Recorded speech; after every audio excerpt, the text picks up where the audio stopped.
Opinião agora. Apoio Cultural.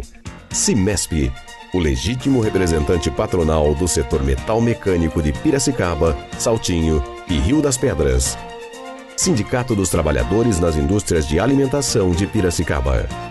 Sindicato dos Trabalhadores nas Indústrias da Construção e do Mobiliário de Piracicaba. Sindiban, Sindicato dos Bancários de Piracicaba e Região. Nossa luta é de todos.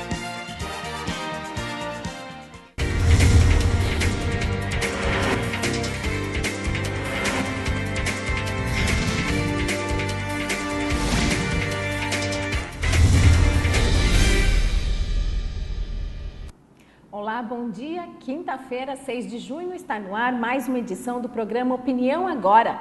Você já conhece a nossa página no Facebook? Acesse facebook.com/Opinião Agora. Participe, dê sua opinião, é muito importante para nós.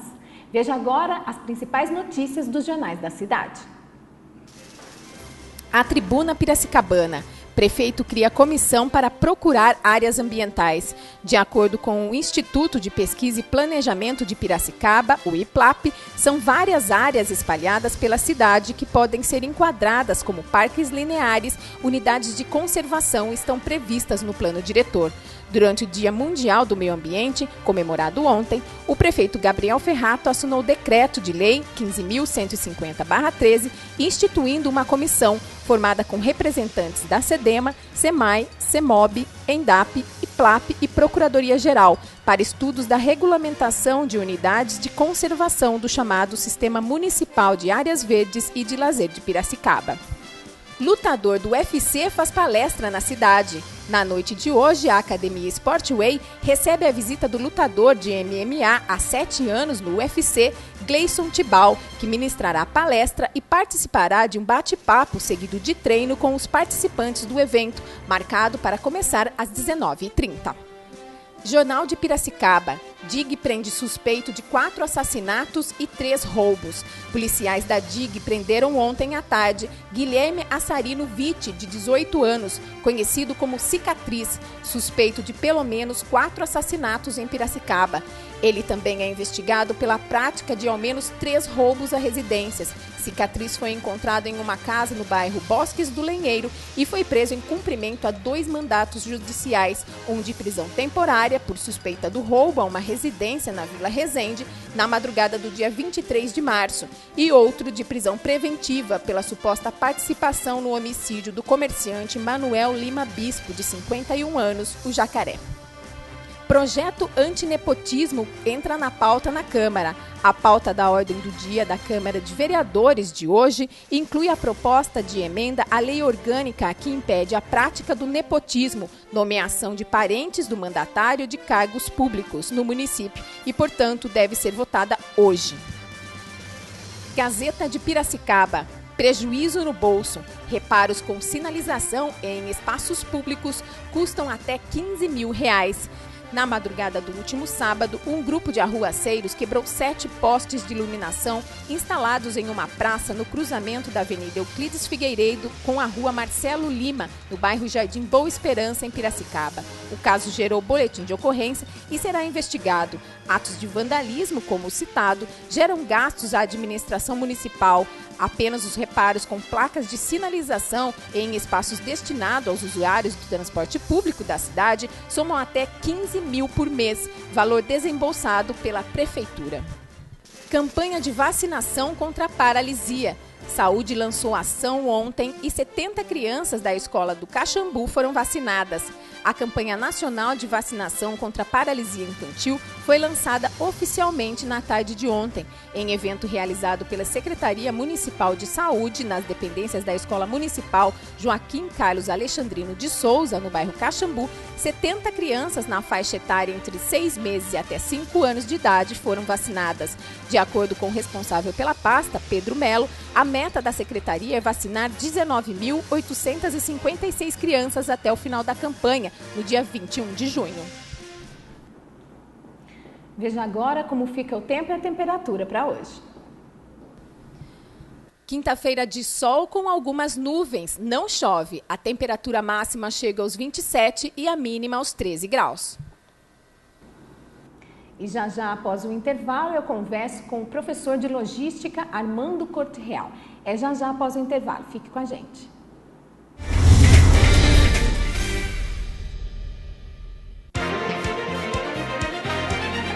Opinião agora.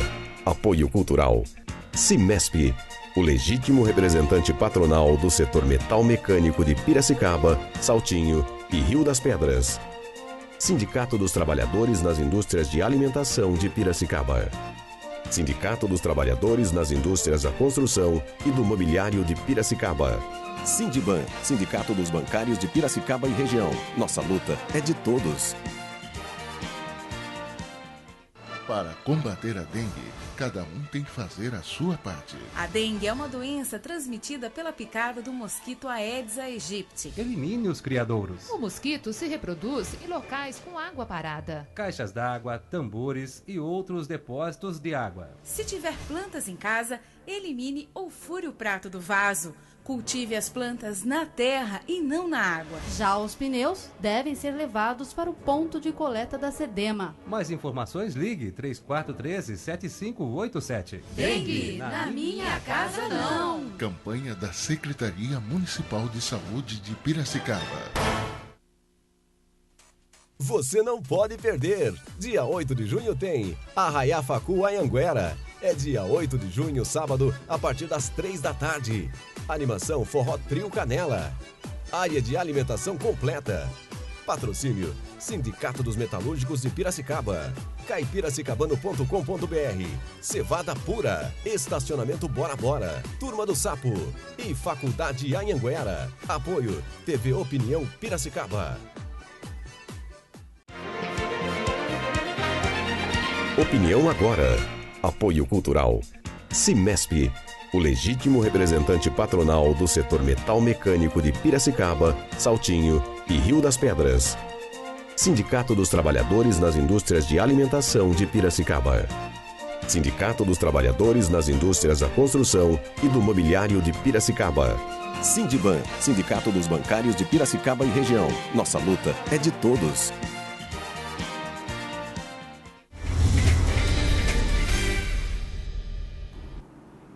Estamos de volta ao vivo com o programa Opinião Agora e hoje comigo no estúdio o professor de Logística Armando Corte Real, ele que é graduado em Administração de Empresas e Logística com MBA em Logística Empresarial e Gerenciamento de Cadeia de Suprimentos pela Unimep.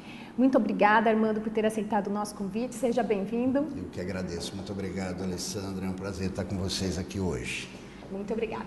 Armando, você é professor mais voltado para os alunos de cursos técnicos. Exatamente. A logística, ela é mais técnica do que estratégica, vamos dizer assim?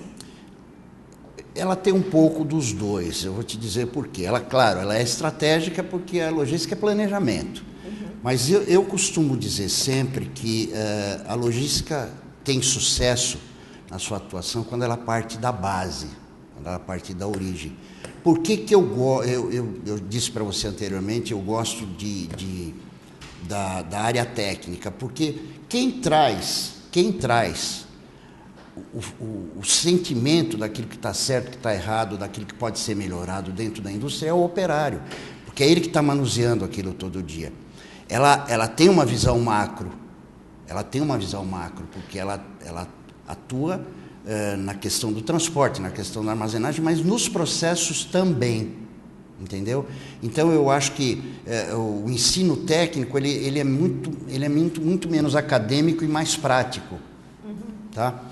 O que significa o termo logística e em que momento surgiu e foi necessário? Existe uma definição de origem para o termo logística, que é uma palavra grega chamada cuja denominação é logísticos, que significa cálculo e raciocínio, tá? Mas na realidade a logística ela se aplica a todo o processo produtivo, o processo comercial, de tudo que a gente tem ao nosso redor, seja mercadoria, seja serviço.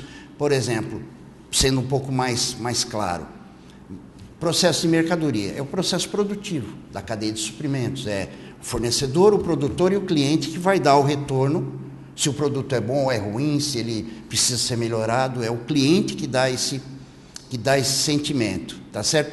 E o serviço, que não deixa de ser também uma questão de entrega. Eu posso não estar entregando um produto, mas estou entregando um serviço. Exemplo, correio.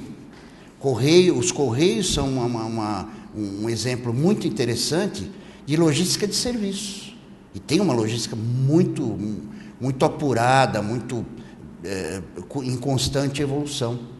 Tá? Então, a origem da palavra logística como eu disse, cálculo e raciocínio, ou seja, você calcula, raciocina e planeja a sua operação. Tá? Basicamente é isso. Mas, só completando, até a década de 60, a logística era usada quase que basicamente nos meios militares. Tanto é que existe um departamento dentro do Exército, nós temos no Exército Brasileiro, que chama-se Intendência, que o que ele faz? Ele leva mantimentos, armamento, combustível para as nossas bases distantes, as nossas bases de fronteira, porque o soldado não vai vir para cá para buscar alimento, isso tem que ser levado a ele. E assim foi com Alexandre o Grande, com Napoleão. Você assiste filmes épicos, você vê que tem caravanas de carroças que levam os suprimentos, leva agasalho, leva armamento, para que senão para a guerra um pouquinho que eu vou voltar lá porque eu preciso pegar mais flecha. Não, isso tem que ser levado para eles. Então a finalidade da logística é essa. E uma coisa muito importante, a logística não agrega valor, ela agrega custo. Então, quanto mais otimizada ela for, quanto melhor ela for desenvolvida, a tendência é que os custos caiam e, obviamente, a lucratividade vai aumentar. Um departamento de logística, como que ele é implementado numa empresa? Quais que são as bases para que se tenha um departamento de logística efetivamente funcional? Basicamente, a logística dentro de uma empresa, a finalidade dela é integrar os processos, tá certo? Hoje nós temos no mercado softwares que integram os departamentos. Antigamente isso não existia. Cada departamento falava uma língua, então era um negócio muito complicado.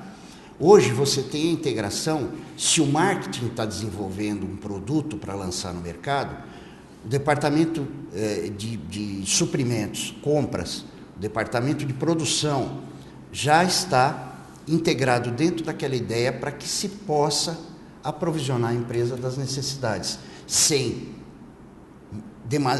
exagero e sem falta. Ou seja, a logística vai prever como os fornecedores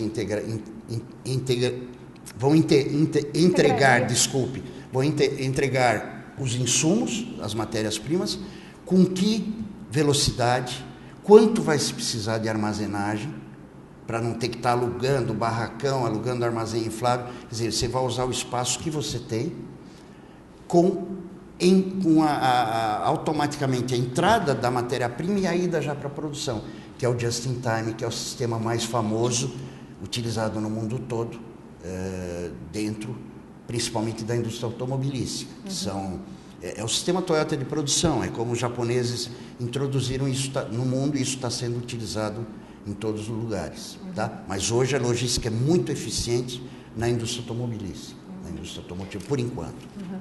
Só para a gente entender, então, o departamento, na realidade, toda vez que é lançado um novo produto ou pensado, o departamento de logística já se envolve nesse processo para saber se isso é rentável para a empresa. Exatamente. Por quê? Às vezes, você vai lançar um produto novo, mas ele está com um custo logístico muito alto. Por quê? Porque você vai ter fornecedores distantes, você vai ter um mercado-alvo distante. Então, o que o departamento de logística vai fazer? O departamento de logística vai cooperar no sentido de encontrar fornecedores mais próximos, desenvolvimento de fornecedores e, acima de tudo, a questão da roteirização. O que é a roteirização? É você fazer um fluxo em que você aproveita o seu tempo e o seu transporte para que ele se torne eficiente, né? Vai lá, volta aqui, vai lá, volta aqui. Não, você faz. A finalidade específica da logística principal dentro da empresa é a questão de ordenar os processos de transporte, tanto de coleta quanto de entrega. Tá? coleta dos insumos, das matérias-primas e coleta e entrega do produto pronto ao mercado. Basicamente é isso. Num estudo, de uma forma geral, de marketing, vamos dizer assim, para lançamento de um produto, o departamento de logística, a partir dessa explicação que o senhor nos coloca, também pode interferir se é positivo ou não colocar um produto no mercado. Sem dúvida nenhuma, porque às vezes cada departamento tem a sua função específica. O marketing, a ideia do marketing é entender e sentir o mercado, as necessidades do mercado, não só de produtos novos, mas de melhoria nos produtos já existentes. É o que eu costumo dizer, é uma citação antiga que diz: não adianta você fazer coisas diferentes, você tem que fazer as suas coisas de maneiras diferentes. Então, às vezes, não adianta você lançar um produto novo, e sim melhorar o seu produto, que já está pronto e o mercado já está acessível a ele. Tá? Então, quando o marketing desenvolve um produto, voltando à pergunta, ele vai visualizar as oportunidades de mercado, esteja onde estiver, no nosso país continental, no Brasil, norte, centro-oeste, enfim. Depois, ele vai apresentar o produto dizendo que o produto é viável. Aí o departamento de produção vai ver se é possível produzir. O departamento de suprimentos vai ver se existe disponibilidade daqueles suprimentos no mercado. E o departamento de logística vai juntar tudo isso. A questão da logística interna, por exemplo. Preciso mudar alguma coisa no layout da fábrica para produzir esse equipamento? Preciso mudar uma máquina de lugar? Preciso abrir um novo corredor? Preciso melhorar o sistema de armazenagem com pallet, comprar uma empilhadeira diferente? Enfim, tudo isso é atribuição da logística interna.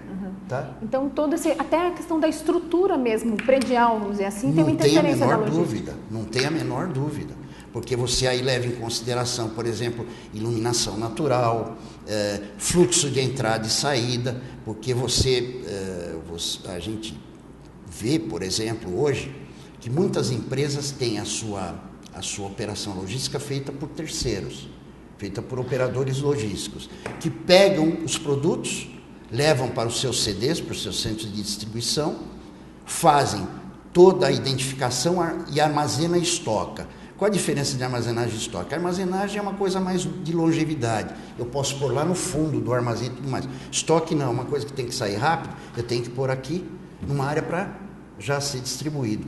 Isso é uma coisa que ela está sendo muito exigida em função da questão, principalmente de São Paulo, que é o nosso grande centro, que hoje você não pode mais transitar com veículos pesados, só veículos leves. Então você tem que fazer o transbordo, traz para um depósito, tira de um veículo grande, armazena o que precisa e vai com o veículo pequeno para distribuição.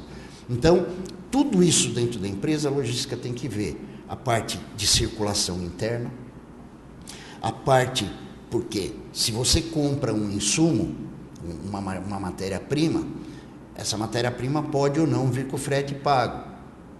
Frete, ou frete livre, ou frete que você tem que pagar. Se você tiver que pagar o frete, quanto mais distante for o fornecedor, mais caro vai custar essa matéria-prima. E ela vai incidir no preço do produto. Então, a logística tem que fazer isso. Cada centavo gasto no processo logístico está encarecendo o produto. Então, quanto mais otimizado for o meu processo, quanto menos custos eu tiver, maior vai ser o meu lucro. E quem é o formador de opinião de todos os problemas que a empresa tem? É o pessoal de chão de fábrica. Por isso que eu dou uma importância enorme para o pessoal que está lá, que conhece os pelas processos. Soluções. Pelas são soluções. encontradas. Soluções, às vezes, tão simples que a gente fica até com raiva. Há pouco nós falávamos aqui de alguns exemplos. Depois vou pedir para o senhor lembrar alguns. Tá. Bom, qual que na realidade é o perfil desse profissional? Quem é a pessoa que se enquadra e consegue ter uma visão sobre esse panorama de uma forma geral? Basicamente, como eu já havia falado, o grande calcanhar de Aquiles da logística é o transporte. Por quê? Porque nós vivemos num país continental em que basicamente só existe transporte rodoviário. Não existe transporte hidroviário, que seria uma grande solução. A bacia do Piracicaba, aí tem o projeto da hidrovia Tietê-Paraná, tá certo? E a parte de transporte ferroviário. Por que o transporte ferroviário? Porque ele é barato, Ele carrega grandes quantidades. Às vezes você precisa de 100 carretas para gerar uma carga que vai dentro de um vagão, que leva 300 toneladas, 200 toneladas. Por que nossa situação é tão, vamos dizer, não é dramática, mas é tão complicada? Porque aqui, cada trecho de ferrovia foi implantado por um explorador diferente. Haja visto que aqui no estado de São Paulo, um passado que você é muito jovem, não lembra disso, mas eu lembro que sou um pouquinho mais velho, no passado, cada ramal hidroviário era explorado por uma empresa diferente. Então você tinha Sorocabana, Paulista, Araraquarense, Mogiana, Santos Jundiaí, e cada uma com um conceito diferente, por exemplo, que a gente chama de bitola, onde corre o trilho, onde corre o trem. Mais estreita, mais larga, e uma não era compatível com a outra. E ainda hoje é assim. E ainda hoje é assim. Agora a gente tem uma empresa que é a América Latina Logística, explorando bastante o transporte ferroviário, mas ainda muito embrionário, vamos dizer assim, muito pequeno em relação ao nosso país. Basicamente, o nosso negócio é rodoviário, caminhão, transporte por rodovias complicadíssimas, com a conservação, a preservação das estradas muito complicadas, tá? Então, esse é um problema brasileiro, um problema nacional. Existem os problemas globais também. Até uma solução para o trânsito de caminhões, que há pouco tempo em Cubatão, a prefeita do município proibiu os caminhões, os estacionamentos ficarem abertos durante a noite e os caminhões ficaram simplesmente estacionados nas rodovias. O que o senhor achou dessa medida? Você viu as consequências. Pois é, um trânsito caótico de mais 60 quilômetros. Por quê? Se você me permite apresentar, eu vou até, que eu não sei, não tenho de cor, mas eu vou te dar um dado. A soja, o problema todo é no commodity soja. Nós tivemos a superprodução esse ano, a super safra de soja.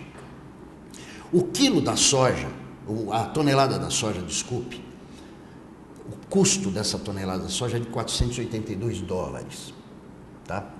Nós plantamos a soja com a mesma qualidade, com o mesmo volume que se planta nos Estados Unidos, tá?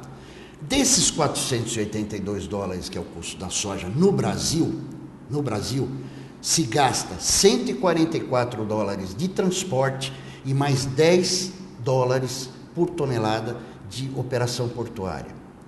Ou seja, desses $482, sobra $328 para o nosso produtor. Que é um percentual absurdo. A mesma situação nos Estados Unidos. Lá o transporte custa $19 contra 144 aqui e a operação portuária custa $5 contra 10 aqui. Resumo, sobra $458 para o produtor americano e 328 para o nosso. Por quê? Só completando. O produtor americano, ele utiliza, na pior das hipóteses, 100 quilômetros de rodovias. O Jornal da Globo fez uma reportagem muito interessante sobre isso, comparando há um tempo atrás. Só 100 quilômetros de caminhão. Depois vai para a barcaça e a barcaça desce pelo rio até o porto. Um custo praticamente zero. Tá? Zero não, mas um custo bem baixo. A nossa soja, por exemplo, a nossa soja que vem lá do Centro-Oeste, Mato Grosso, de Sorriso. O caminhão sai de lá, roda 1.000 quilômetros em estradas tenebrosas até o Alto Araguaia. Isso é 1 dia e meio, mais ou menos.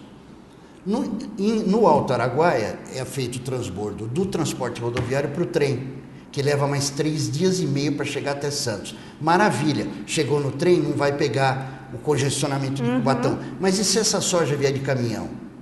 Além de tudo, ainda tem o custo desse tempo absurdo parado, nesse gargalo, que é um termo que a gente usa muito em logística, nesse gargalo portuário. Porque nós dependemos basicamente, o escoamento da produção agrícola brasileira depende de Santos, Paranaguá, São Francisco do Sul e Rio Grande. Eventualmente, mais voltado para minério de ferro, Vitória, Rio. Ou seja, a nossa capacidade portuária é precária, sucateada, não é moderna, como você vê determinados portos no mundo, o Porto de Roterdã, enfim, é o nosso problema, é o nosso calcanhar de Aquiles. Então, tudo que se fizer para que esses problemas sejam minimizados, tá certo? Deve acontecer. Você perguntou qual seria o perfil. Normalmente, as pessoas que estão acostumadas e trabalham com transportes são os grandes, são os Neymar da logística, vamos dizer. São os caras que conhecem a operação toda.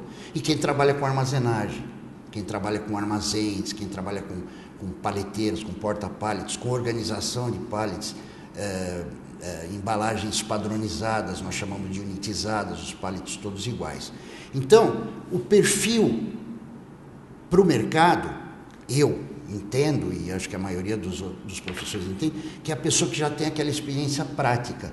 Então, ela vai colocar a prática, vai adequar o seu conhecimento prático à parte acadêmica para trazer as melhorias necessárias, assim como também a área de produção. Tá Numa certo? situação como essa que aconteceu em Cubatão, o profissional que tem lá as carretas, a empresa que tem as suas carretas retidas num trânsito caótico, sem condições de nada, de que forma, por isso que é importante um perfil adequado, que estratégia empregar diante de uma determinação, no caso da prefeitura do município, daquela situação? Por exemplo, no caso da prefeitura do município de Cubatão, foi me perdoe a prefeita se ela estiver me assistindo, mas foi uma atitude que ela não pensou nas consequências, ela deu um tiro no pé, vamos dizer assim. Por quê?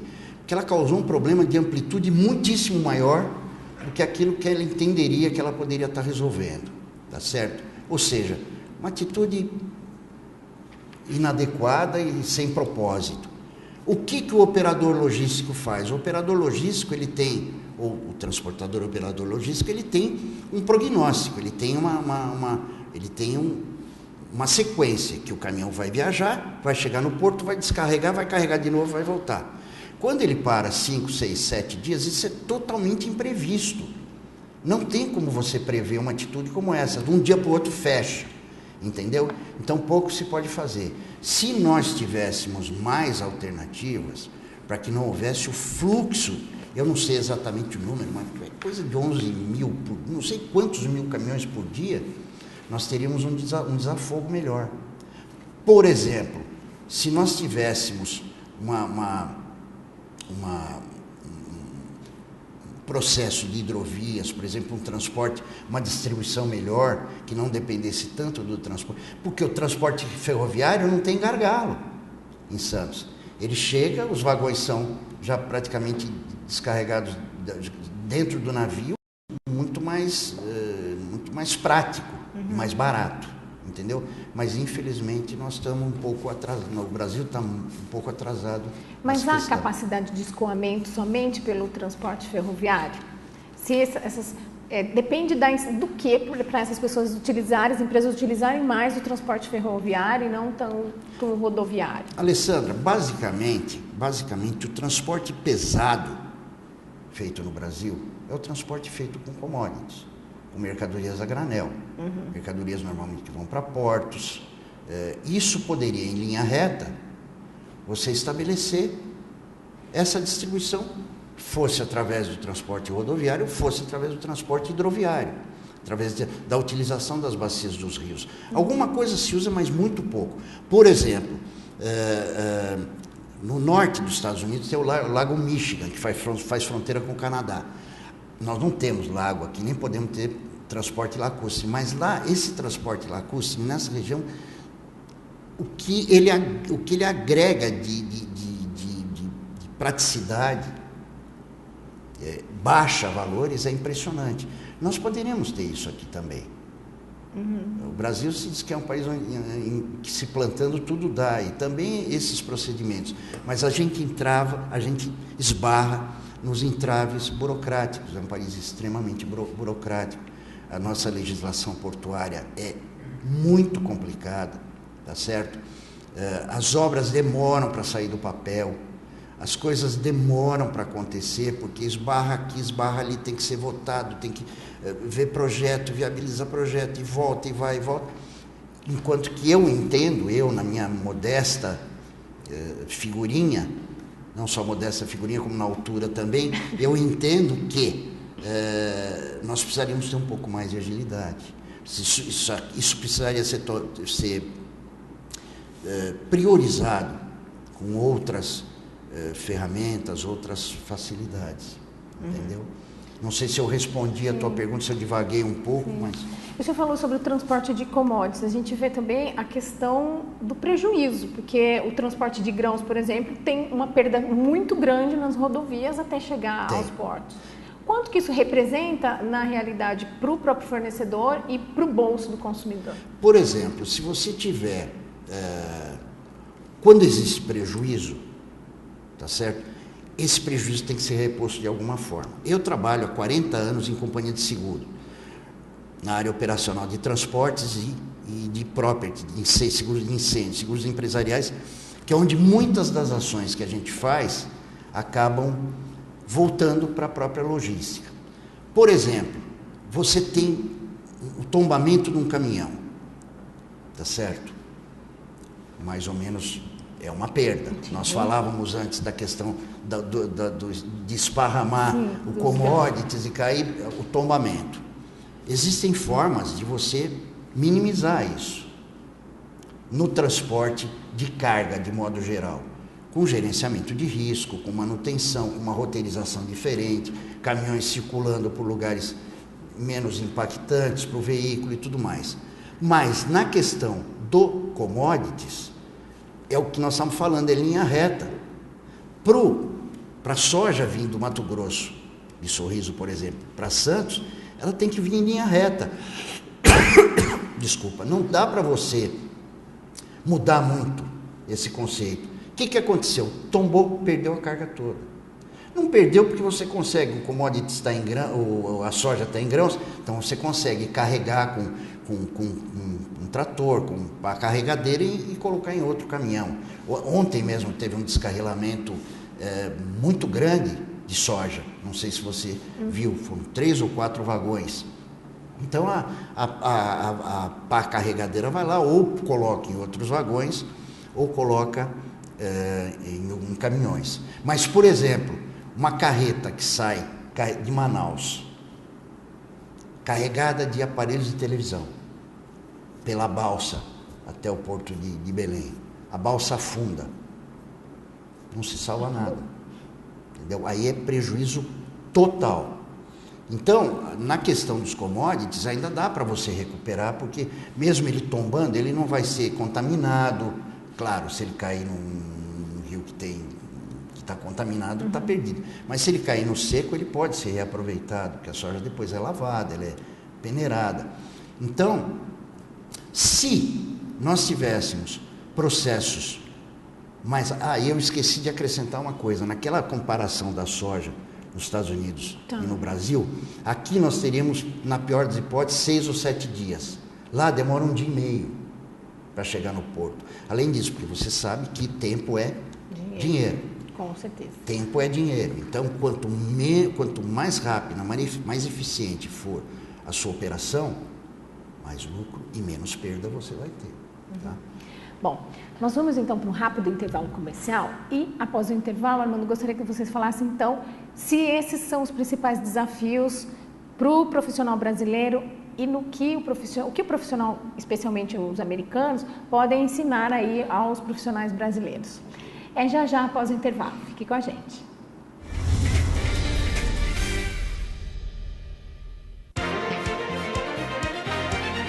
Opinião agora. Apoio cultural. Cimesp, o legítimo representante patronal do setor metal mecânico de Piracicaba, Saltinho e Rio das Pedras. Sindicato dos Trabalhadores nas Indústrias de Alimentação de Piracicaba. Sindicato dos Trabalhadores nas Indústrias da Construção e do Mobiliário de Piracicaba. Sindiban, Sindicato dos Bancários de Piracicaba e Região. Nossa luta é de todos.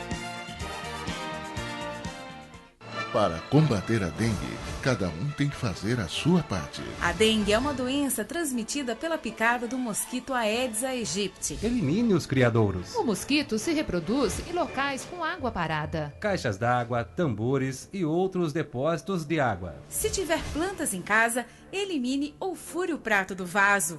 Cultive as plantas na terra e não na água. Já os pneus devem ser levados para o ponto de coleta da SEDEMA. Mais informações, ligue 3413-7587. Dengue, na minha casa não. Campanha da Secretaria Municipal de Saúde de Piracicaba. Você não pode perder. Dia 8 de junho tem Arraiá Facu Anhanguera. É dia 8 de junho, sábado, a partir das 3 da tarde. Animação Forró Trio Canela. Área de alimentação completa. Patrocínio Sindicato dos Metalúrgicos de Piracicaba. caipiracicabano.com.br. Cevada Pura. Estacionamento Bora Bora. Turma do Sapo. E Faculdade Anhanguera. Apoio TV Opinião Piracicaba. Opinião agora. Apoio cultural. Cimesp, o legítimo representante patronal do setor metal mecânico de Piracicaba, Saltinho e Rio das Pedras. Sindicato dos Trabalhadores nas Indústrias de Alimentação de Piracicaba. Sindicato dos Trabalhadores nas Indústrias da Construção e do Mobiliário de Piracicaba. Sindiban, Sindicato dos Bancários de Piracicaba e região. Nossa luta é de todos.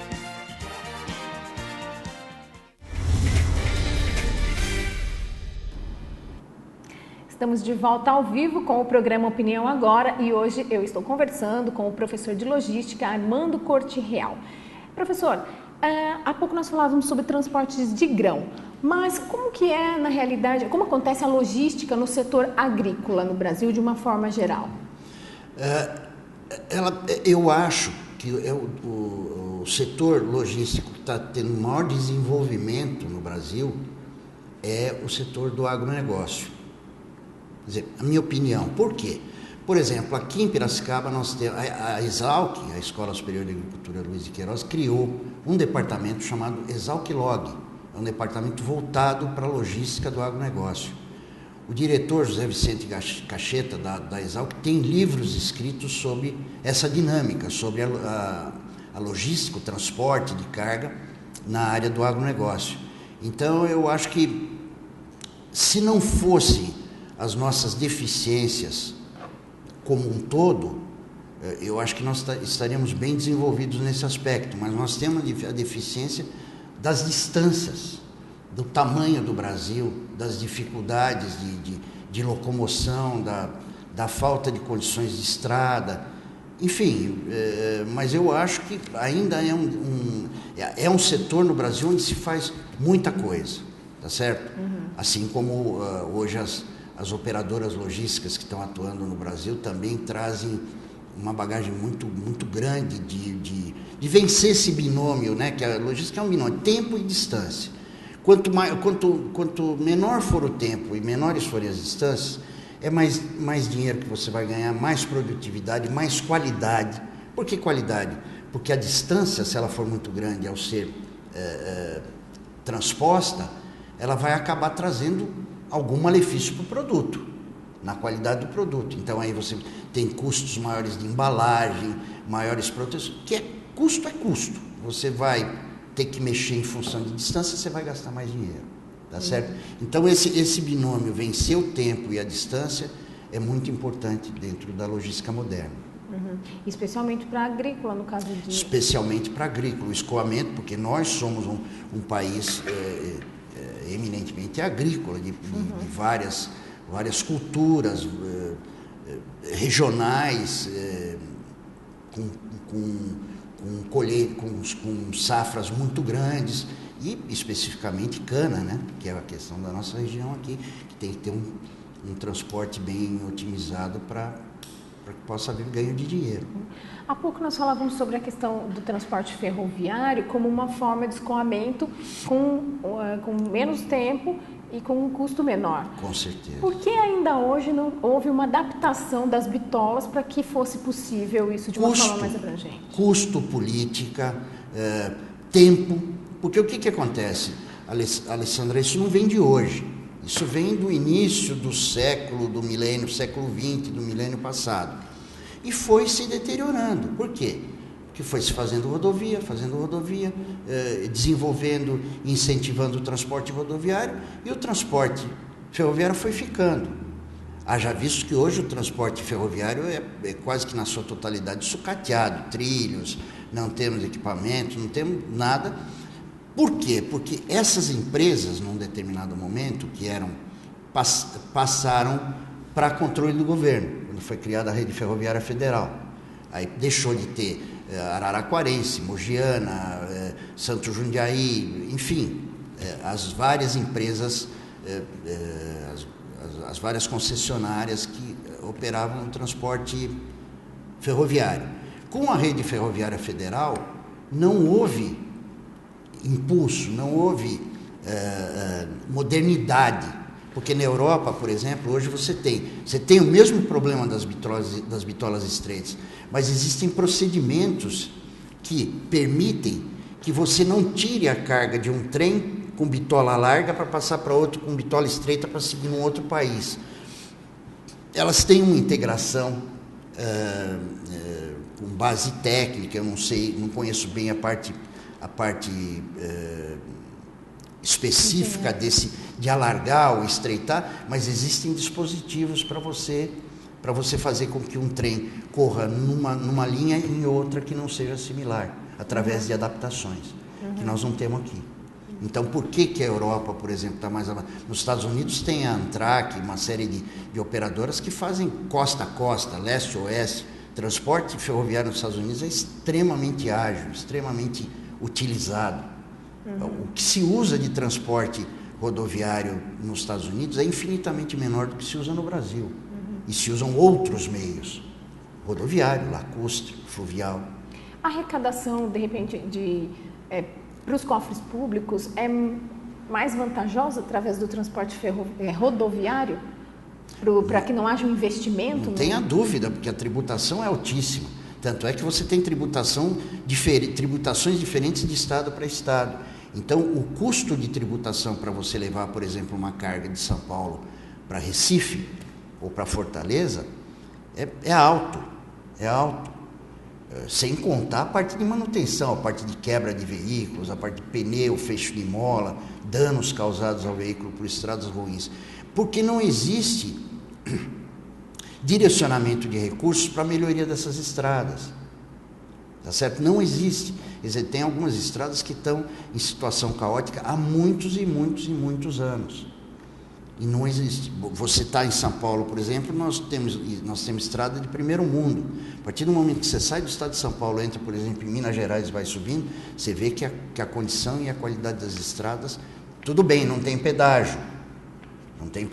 Mas não tem...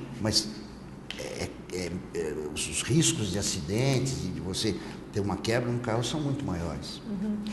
Houve um período na história que fez com que o Brasil chegasse a esse ponto que está hoje? Alguma coisa aconteceu durante a nossa história que efetivamente afetou a condição que hoje é apresentada no transporte?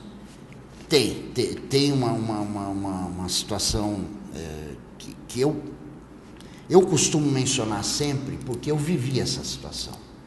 Para você ter uma ideia, no auge do governo militar, da ditadura militar em 1970, eu estava servindo o Exército. Então eu vi muita coisa. Nós tivemos, eu costumo dizer sempre que nós tivemos um período, talvez ele tenha sido necessário quando aconteceu o golpe militar em 64, mas depois ele foi um período nefasto para o país. De 64 até a criação do Plano Real em 93, que foi uma ação extremamente corajosa e definitiva, porque nós não podíamos mais... A inflação chegou a 80% ao mês. Está querendo voltar a subir, nesse momento. Mas por enquanto tem pelo menos como controlar. Então, o que acontece? Do Plano Real para cá, com a abertura dos mercados, o país melhorou muito. Melhorou muito na questão de comercialização, de balança comercial, importando bastante, exportando bastante. Porém, a nossa base, a nossa infraestrutura continuou caótica. A questão do transporte, a questão da movimentação da cadeia logística, da cadeia de suprimentos, que a gente chama o supply chain, né? Haja visto que tudo que a gente hoje utiliza na parte didática, nós ainda usamos as siglas americanas. Nós não temos sigla, lógico, nós traduzimos para que os alunos entendam, mas toda a literatura ainda é baseada no WMS, no MRP, que são siglas, ERP, que são siglas que ainda estão em inglês. Isso está tudo, é o modelo que está vindo para cá, tá certo? E a gente está engatinhando, algumas coisas estão indo bem, mas se nós não tivermos uma melhoria substancial, significativa na infraestrutura, nós nunca vamos conseguir chegar num ponto interessante. E no mundo, qual seria o país ou os países que seriam um exemplo a ser seguido pelo Brasil? Na Europa, por exemplo, os países são pequenos,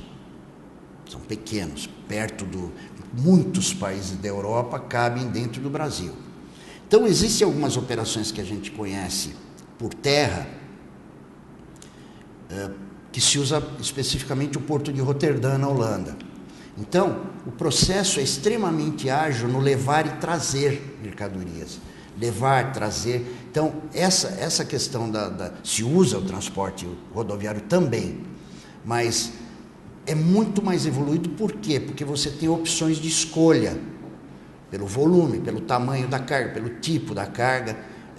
Se você vai levar por ferrovia, se você vai levar por hidrovia, se você vai levar por rodoviária. Por quê? Porque as distâncias são pequenas. Nós temos um processo interessantíssimo aqui, que são as flores de Olambra, que são levadas para a Europa. Eu não sei com que frequência na semana, mas eu sei que elas vão de avião, um processo de conservação bem hermético, bem refrigerado, vão de avião, descarregam, no dia seguinte de manhã descarregam uma parte da carga em Paris, o avião levanta voo e descarrega o resto em Amsterdã, que é a Holanda brasileira, né? Então é um processo muito interessante, caro, mas ágil, tá? Então, nós não temos aqui esse discernimento ainda, porque nós não temos recurso. Nós temos boas ideias, nós estamos falando, só fazendo uma parte, né, da simplicidade, às vezes, com que as coisas se resolvem. A grande função da logística é quebrar paradigma. O que é quebrar paradigma? É mudar coisas que sistematicamente vinha muito tempo sendo feito daquele jeito errado e com custo. Então, tudo que a gente pensa em termos de logística representa um desafio para quebrar paradigma. Quem que quebra paradigma? É o funcionário do chão de fábrica, que conhece o processo. Ele não conhece a logística, às vezes ele não sabe nem o que significa, mas ele sabe que tem alguma coisa que está errada. Eu costumo dizer, quando eu era menino, né, que eu fui criado pelos meus avós, uma casa que moravam outras famílias, e tinha um problema porque o banheiro era comunitário, e aí o sabonete ficava no vitrô do banheiro. Então, quando a criança queria usar o sabonete, tinha que pedir para alguém vir pegar o sabonete, porque ela não alcançava. Ou então elementos altos, como eu, com método que não alcançava. Acho que um dia, algum cara ficou tão exasperado com a criançada gritando, pedindo sabonete, foi lá, pegou uma lata de sardinha e falou, isso vai acabar. Lavou a lata de sardinha, meteu um prego, colocou na parede do lado da pia e falou, pronto, ninguém mais precisa de sabonete. Quer dizer, é uma brincadeira, mas é uma quebra de paradigma. É uma mudança significativa, porque tornou as crianças autossuficientes, evitou que as pessoas deixassem de fazer o que estavam fazendo para vir pegar o tal do sabonete. Então, como isso, tem muito, eu admiro, eu sou um fã de chão de fábrica, tanto é que eu procuro trabalhar nessa área. As empresas deveriam fazer cursos corporativos, tá, para ensinar os funcionários. Eu tenho participado de alguns projetos assim, muito interessantes.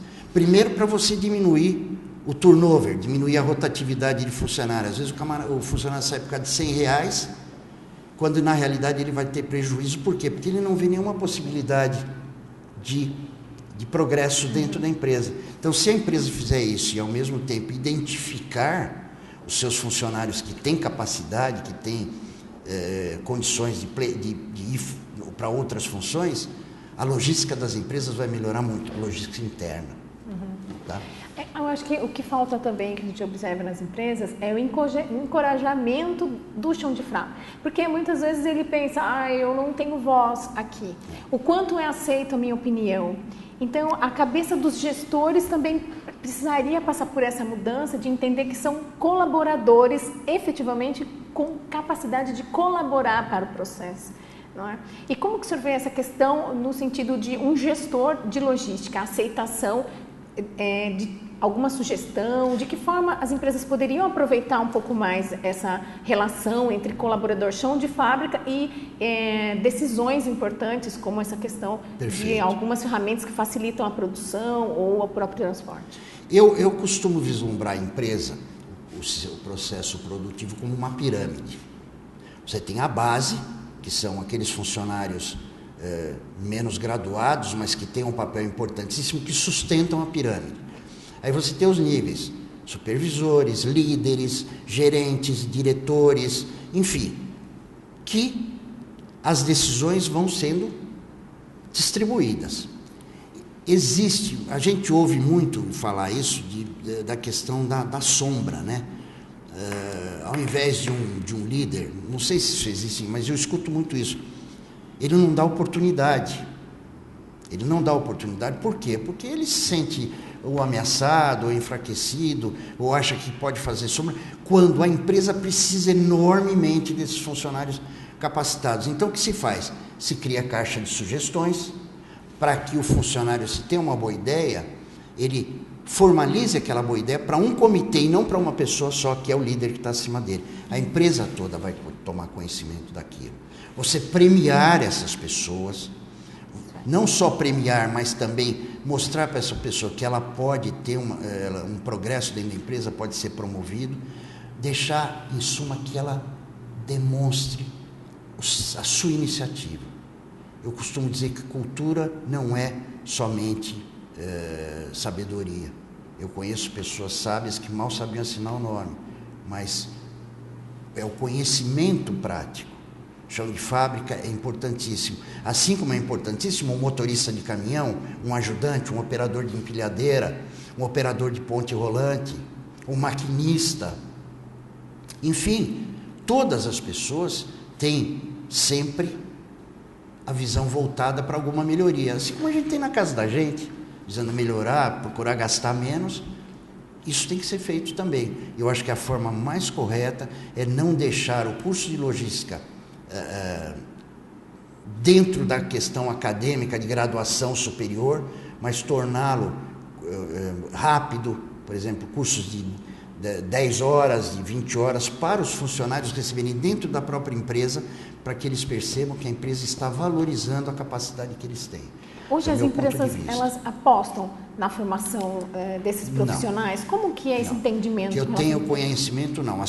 O que acontece é a procura dos funcionários por cursos que não têm a ver com a empresa, e depois levar o certificado no RH para falar, olha, eu estou me capacitando, eu quero buscar o meu lugar ao sol, quero buscar melhorias, tá? Mas a empresa, propriamente, são pouquíssimas aquelas que estão desenvolvendo processos simples, porque não adianta você pegar um livro do Ronald Ballew, um livro do Bauer Sox, ou do Silvio Pires, e tentar transpor isso para o pessoal de chão de fábrica. Uhum. Você tem que desmistificar aquilo, tornar simples para que essas pessoas possam entender e, ao mesmo tempo, transpor aquele ensinamento para o dia a dia. Eu estava comentando, quando eu cheguei aqui, que o professor vê duas formas o aluno, né? Tem aquele aluno que está absorto, tá? Então ele está no nirvana, né? Você pergunta, você podia me dizer o que eu falei? O quê? Né? A pessoa está viajando, longe, né? Então fala, volte para nós, tal. Agora tem outras, né? Você fala, mas é isso aí mesmo. Agora tem outras que estão assim, que parece que estão desligados, mas que dão para o professor a coisa que ele mais gosta de ouvir. Ela chega e fala, pô, professor, eu nunca imaginei que isso que o senhor explicou fosse feito desta maneira. Ou seja, ele não está devaneando, ele não está viajando, ele está transpondo aquilo que você explicou para o terreno dele. É muito legal isso. E parece, o senhor falando dessa forma, parece óbvio que o interesse seja natural daquele que já tem na rotina dele aquela atividade que ele está vendo em aula. Então, parece óbvio que as empresas deveriam se interessar pelo complemento na formação. Talvez eu apanhe a hora que eu sair aí na rua, mas mas eu acho que a empresa, e é um custo tão pequeno, porque o funcionário quer aprender. Eu tive casos de de algumas turmas corporativas, o pessoal sai às 6 horas da manhã do trabalho, de uma jornada noturna, de um turno das 10 às 6 da manhã, entrar na sala de aula e assistir das 7 às 10 aulas como se ele tivesse acabado de levantar da cama. Quer dizer, o que faz isso? É o interesse, é a motivação. Motivação. É muito importante a motivação dentro das empresas, para que as pessoas se sintam valorizadas. Entendeu? Então é muito importante isso. Eu acho que deveria sim partir das empresas. Mas os funcionários estão tomando conhecimento através dos processos de logística, ou acidentalmente, ou eles leem, buscam alguma informação. Por exemplo, tem uma estatística interessante: a quantidade de mulheres que procuram empilhadeira, você não imagina. Muitas e muitas. Por quê? Porque a mulher é muito mais cuidadosa, ela vai tomar mais cuidado com aquela operação. Então, são essas variáveis que estão acontecendo por aí, que a gente vê no dia a dia. E no perfil desse profissional que a gente já comentou aqui, e inclusive falamos da importância para a formação de um profissional que pode ascender na sua carreira, a criatividade me parece algo que precisa ser latente nessa pessoa, né? Criatividade, mas acima de tudo, Alessandra, bom senso, tá? Razoabilidade, porque é óbvio que você não pode levar para uma pessoa que tem o curso primário apenas o conceito de logística, quando você fala de custos de insumos, de custos de estoque, pontos de abastecimento, quando você repõe, quando você compra, contas que você depende de cálculos matemáticos, curva ABC, uma série de coisas que você usa na graduação em níveis mais elevados. Mas o funcionário de chão de fábrica, ele tem bom senso. Ele não precisa fazer cálculo para entender aonde deve ser posicionada uma coisa, que tipo de desobstrução que você deve fazer para que melhore, tire um cotovelo ou tire um paradigma, quebre um paradigma do processo. Entendeu? Então existem informações para todos os gostos, para todas as informações.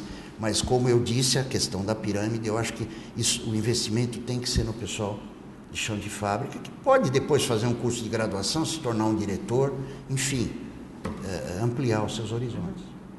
É realmente uma carreira estressante, séria, de muita responsabilidade, mas que o mercado precisa, exige uma demanda, né? Precisa. Tanto é que eu costumo dizer que a logística é a profissão do futuro. Por exemplo, a empresa que faz a logística do McDonald's.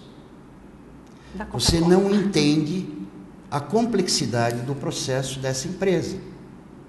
Eu tenho um colega, inclusive fui aluno dele, que é diretor dessa empresa. Você não entende a complexibilidade. Por quê? Porque você está trabalhando com perecíveis, produtos você não pode deixar a loja assim. Você imaginou se você for no McDonald's, pedir um McDonald's e não pedir um McLanche Feliz e não tiver? Tem que ter, tá? Por exemplo, a Rede Drogal. A Rede Drogal está aqui no nosso chão, tem uma logística fantástica de distribuição, tá? Então é muito importante, que é a profissão do futuro. É quem vai trazer lucro, quem vai diminuir os prejuízos. Que bom.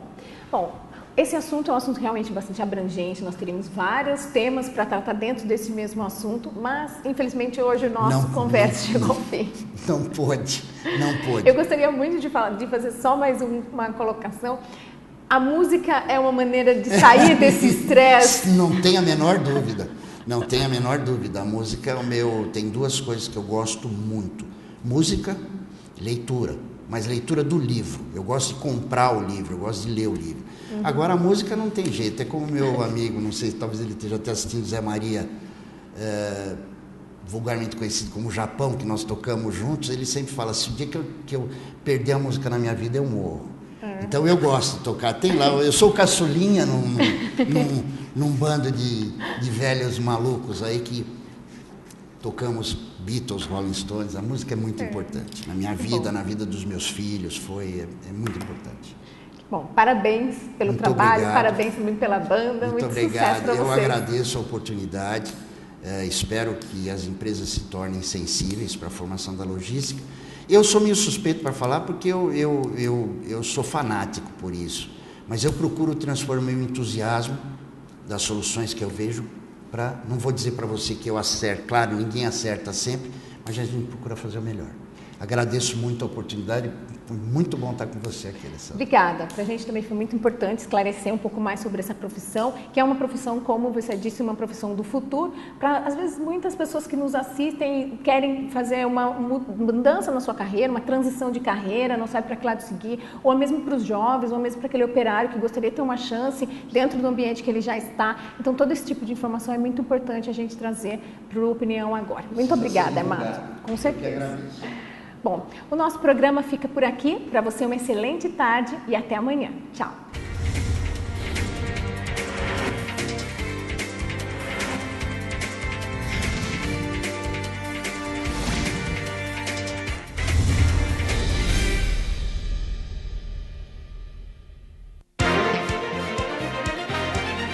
Opinião Agora. Apoio Cultural. Cimesp, o legítimo representante patronal do setor metal mecânico de Piracicaba, Saltinho e Rio das Pedras. Sindicato dos Trabalhadores nas Indústrias de Alimentação de Piracicaba. Sindicato dos Trabalhadores nas Indústrias da Construção e do Mobiliário de Piracicaba. Sindiban, Sindicato dos Bancários de Piracicaba e Região. Nossa luta é de todos.